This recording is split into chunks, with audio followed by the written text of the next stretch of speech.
I'm going to take you back in time, 20 years ago, almost to the day. The year is 2003. I'm in my first year of university, 19 years old. I live on campus and I have a lot of free time, and so do my friends. And by some strange twist of fate, all of my friends have Wednesday completely free. We have no lectures, we have no seminars, we have nothing but 24 hours of completely free time. Now, in theory, this means that it is study time, but in practice, what it means is that we sit around most of the day playing Pro Evo 2, smoking weed, watching movies, and I was a writer, and I had ambitions and a camera. And so somehow I strong-armed my friends into creating a movie, a very poorly made amateur movie that we called In the Making. In the Making was designed to be a mockumentary similar to Spinal Tap or The Office. It followed a group of inept filmmakers who wanted to make it big in Hollywood and were failing to do so. Among the principal cast, there was a writer, played by me, who was clearly hard up on money, was turning to alcohol, and was really making a last throw of the dice in his desperate search for success. And he teamed up with a director who was completely in love with himself and his talents, but was actually really, really bad. And the in-universe movie that they were filming was called Flappy the Man-Bat.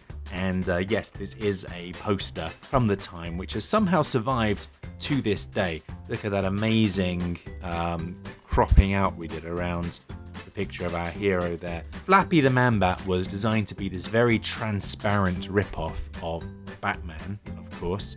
And it was an in-universe attempt to kind of cash in on the lack of Batman movies at the time. Now remember, this was during that kind of fallow period between the awful Batman and Robin movie and the Christopher Nolan movies, which came a couple of years later. So there was this kind of period of time, as hard as it is to believe, where there weren't actually that many superhero movies in the cinema. And in universe, this team of filmmakers were creating something to kind of fill that gap. So in the lead role of Flappy, we had this very arrogant up-and-coming actor who had previously mostly done commercials, and he thought himself much better than he really was, and his name was Phoenix LaFage. By far my favourite character right there. And then we also had this actual thespian who had real acting chops. He was this older man called Simon Elwood, and he was the star power of the movie. And in universe, we played it that no one was quite sure how a man of his talents was actually involved in the picture, and everyone kind of assumed it must be because he was hard up on money. And finally, we had the journalist himself, Freddie, who was the one who was actually filming the in-universe documentary. So that was our principal 5 characters, and we kind of follow their exploits as they attempt to film this movie, Flappy the Man-Bat, and we watch as their efforts devolve into various fights, both literally and figuratively. And plot twist, at the end of the movie, we find out that Flappy the Man-Bat has actually been a complete failure. The studio that was funding the movie decides to pull out. The actors are left high and dry with no money, but rug pull, it turns out that the movie is going to be shown after all, not as the blockbuster that they thought it would be, but as a documentary. And so it's actually the film crew that's been following them around the whole time that are the ones that will actually release the movie, and that movie is the one that we are watching at home. So in all, this took us about 2 months to film. It was every Wednesday, 8 Wednesdays in a row between March and May 2003. The movie was then edited badly using Windows Movie Maker because we were cheap and none of us had good enough laptops to run Premiere Pro. And finally, we released our movie to some local fanfare within our halls of residence in June. It was exactly 20 years ago, more or less, to the day. And despite the fact that I've been showing you clips of the movie throughout this introduction, I'm very, very sad to report that this movie, to my knowledge, is entirely lost to time. Why? Well, though it baffles my mind now to say this, despite all of our hard works and efforts, just despite the weeks of coordinating, the planning, the editing, the filming, going through the script together, all of that, only 2 copies of the finished movie were ever made. 2 copies. So I should explain. First of all, we actually edited the movie not on my computer, but on my friend Steve's computer. His computer was much more powerful than mine. So all of the files were there. We edited it together there, and we outputted it there. And we actually made the 2 copies that exist from his computer. But he then deleted all of that in order to make room for Half-Life 2, which was coming out the next year. So, yeah. But it's okay, says Steve. We don't actually need those raw files because we have the output. We can just make copies from that. Okay, I say. That sounds fine. And I move on with my life. So, let's talk about those 2 copies, shall we? So one of those was an actual DVD that actually works in DVD players. That one did the rounds a little bit. A few of my friends took it back home to show it to their family. It came back. Someone else borrowed it for a while. It came back. And then I made the mistake of lending it to my girlfriend at the time, who then broke up with me at around about the same time. Not because of the movie, I think. But anyway, she said that she'd give it back. She never gave it back. So that copy is basically gone forever. The second copy is here. An AVI file was made about 600 megabytes in size, which we burned onto a disk. And you can definitely see, or maybe not, but I can see in real person that there is definitely a file burned onto this disk. I am not imagining things. And, you know, I'm sure, I'm 90% sure that this is the file that contains the movie. I have been through, as part of my process of backing up my life recently, I've been through this entire spindle of disks from around about that time, because remember back then, hard drives were quite small. There was no such thing as external hard drives. Even like USB pens weren't really a thing at the time. The only way to back up data was either onto floppy disks, which had like 1.5 megabytes of size, or onto a CD like this, which had a whole 700 megabytes of size. And so you can see that that is indeed what I did, even though this disc is not labeled, because why on earth would I label something? Clearly, it's 2003. Yeah, pretty sure by process of elimination that it's here. Here's the problem. I can't read it. For some reason, I cannot get my computer to read this disc. The disc registers as blank. I think the CD itself must be damaged in some way. Which means, if you've followed the chain of logic here so far, there are actually no completed copies of In the Making left. It is a movie which is therefore lost to time. And if I ever want to see In the Making again, I'm going to have to turn to these things. What is this? This is the raw footage. And I'll have to go to here, take the raw footage off, and essentially re-edit the movie and recreate it as best I can from my memory. Now that's already a huge faff, you know, re-editing a movie that's not very good to begin with from a bunch of 20-year-old tapes. That does not sound like anyone's idea of fun. But would you believe me? It's harder than you might think, because, my friend, we have 3 tapes upon which footage was filmed for In the Making.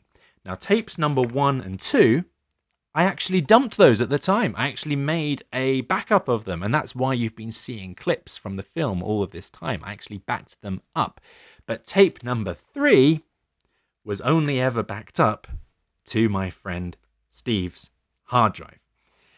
At the time, my personal laptop had 15 gigabytes of usable space on its hard drive, and these dumped files alone took up over 1/3 of that space. And so I just said, I don't have space to keep backing this stuff up.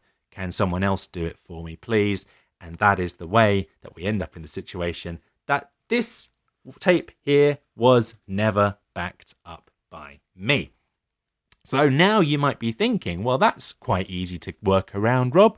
All you need to do is track down some sort of, mini DV tape player, if such a thing exists. Hook it up to your laptop somehow, and then you can download the footage from here. And you would be right, except for the fact it gets more complicated for 2 reasons. Okay, reason number one is that it's quite possible that I actually filmed over the raw footage. I know, right? Basically, in our 3rd year of university, so a couple of years later, we decided to have another crack at filming a movie. And this one was a homage to James Bond.